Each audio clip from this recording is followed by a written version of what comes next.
भक्तजनों, सादर जय श्री कृष्ण।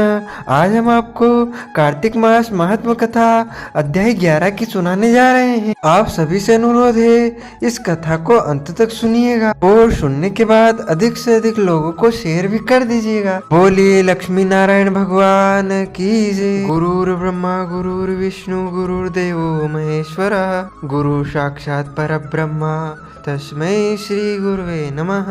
श्री अखंड मंडलाकारं व्याप्तं येन चराचरं तत्पदं दर्शितं येन तस्मै श्री गुरुवे नमः। कृष्णाय वासुदेवाय हरे परमात्मने प्रणतः क्लेशनाशाय गोविन्दाय नमो नमः। वसुदेवसुतं देवं कंसचाणूरमर्दनं देवकी परमानन्दं कृष्णं वन्दे जगद्गुरुं। जय जय श्री राधा रमण, जय जय नवल किशोर, जय गोपी चित चोर प्रभु, जय जय माखन चोर। मात मेरी श्री राधिका, पिता मेरे घनश्याम, इन दोनों के चरणन में मेरा बारंबार प्रणाम, मेरा बारंबार प्रणाम। मोहिनी मूरत श्याम की वो मन रही समाय, जो मेहंदी के पात में लाली रही समाय। धन यौवन एक दिन उड़ जाएंगे जैसे उड़े कपूर, मन मूर्ख तू राम भज क्यों चाटे जगदूर। राम कृष्ण तो एक है अंतर नहीं निमेष, इनके नयन गंभीर है उनके चपल विशेष। बोलिए श्री वृंदावन बिहारी लाल की जय, गोपाल कृष्ण भगवान की जय, श्री गिरिराज धरण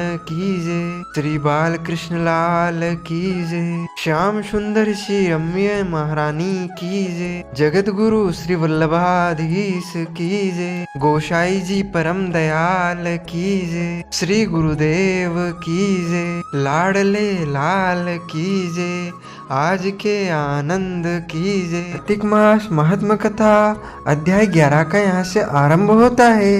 एक बार सागर पुत्र जलंधर अपनी पत्नी वृंदा सहित असुरों से सम्मानित हुआ सभा में बैठा था। तभी गुरु शुक्राचार्य का वहां आगमन हुआ।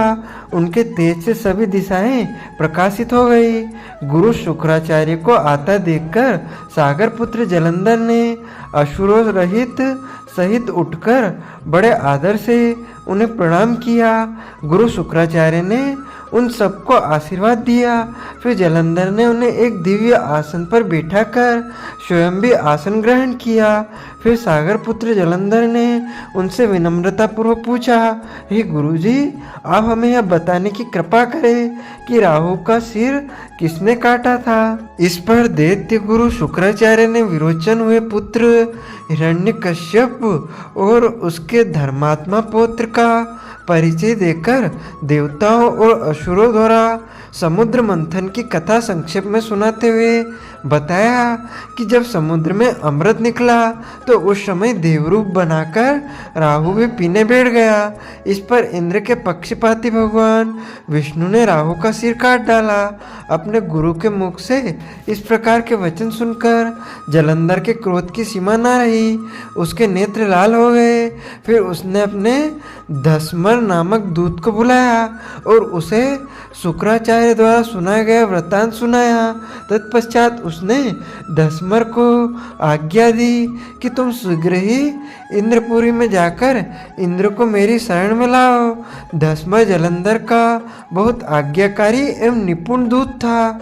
वह जल्द ही इंद्र की सुधर्मा नामक सभा में जा पहुंचा और जलंधर के शब्दों में इंद्र से बोला, हे देवता धाम, तुमने समुद्र का मंथन क्यों किया और मेरे पिता के समस्त रत्नों को क्यों ले लिया। ऐसा करके तुमने अच्छा नहीं किया। यदि तू अपना भला चाहता है तो उन सब रत्नों एवं देवताओं सहित मेरी शरण में आ जा, अन्यथा मैं तेरे राज्य का ध्वंस कर दूंगा। इसमें कुछ भी मिथ्या नहीं है। इंद्र बहुत विस्मित यानी कि क्रोधित हुआ और कहने लगा, पहले मेरे भय से सागर ने सब पर्वतों को अपनी कुक्षी में क्यों स्थान दिया और उसने मेरे शत्रु दैत्यों की क्यों रक्षा की।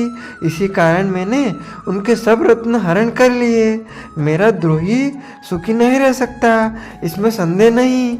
इंद्र की ऐसी बात सुनकर वह दूत शीघ्र ही जलंधर के पास आया और सब बातें कह सुनाई। उसे सुनते ही वह दैत्य मारे क्रोध के अपने ओष्ठ फड़फड़ाने लगा और देवताओं पर विजय प्राप्त करने के लिए उसने उद्योग आरंभ किया। फिर तो सब दिशाओं पाताल से करोड़ों करोड़ों दैत्य उसके पास आने लगे। शुंभ निशुंभ आदि करोड़ों सेनापतियों के साथ जलंधर इंद्र से युद्ध करने लगा। शीघ्र ही इंद्र के नंदनवन में उसने अपनी सेना उतार दी। वीरों की शंख ध्वनि और गर्जना से इंद्रपुरी गूंज उठी। अमरावती छोड़ देवता उससे युद्ध करने चले। भयानक मरकाट हुई।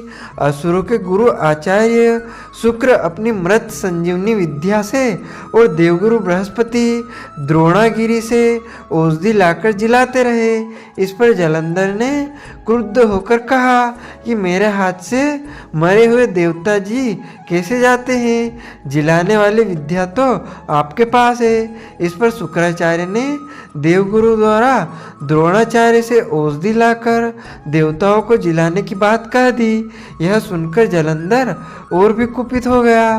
फिर शुक्राचार्य जी ने कहा, यदि शक्ति हो तो द्रोणागिरी को उखाड़कर समुद्र में फेंक दो, तब मेरे कथन की सत्यता प्रमाणित हो जाएगी। इस पर जलंधर कुपित होकर जल्द ही द्रोणागिरी पर्वत के पास पहुंचा और अपनी भुजाओं से पकड़कर द्रोणागिरी पर्वत को उखाड़कर समुद्र में फेंक दिया। यह तो भगवान शंकर का तेज था, इसमें जलंधर की कोई विचित्रता नहीं थी। तत्पश्चात यह सागर पुत्र युद्ध भूमि में आकर बड़े तीव्र गति से देवताओं का संहार करने लगा। जब द्रोणाचार्य जी ने औषधि लेने गए तो द्रोणाचल को उखड़ा हुआ शून्य पाया। वह भयभीत हो देवताओं के पास आए और कहा कि युद्ध बंद कर दो, जलंधर को अब नहीं जीत सके हुए। पहले इंद्र ने शिवजी का अपमान किया था। यह सुन देवता युद्ध में जय की आशा त्याग कर इधर उधर भाग गए। सिंधु सूद निर्भय हो अमरावती में घुस गया। इंद्र आदि सब देवताओं ने गुफाओं में शरण ली। इसी प्रकार यहाँ पर श्री कार्तिक मास महात्म कथा का अध्याय 11 का समापन होता है। बोली लक्ष्मी नारायण भगवान की जय, गोपाल कृष्ण भगवान की जय। अच्युतम केशवम राम नारायणम श्री कृष्ण दामोदरम वासुदेवम भजे।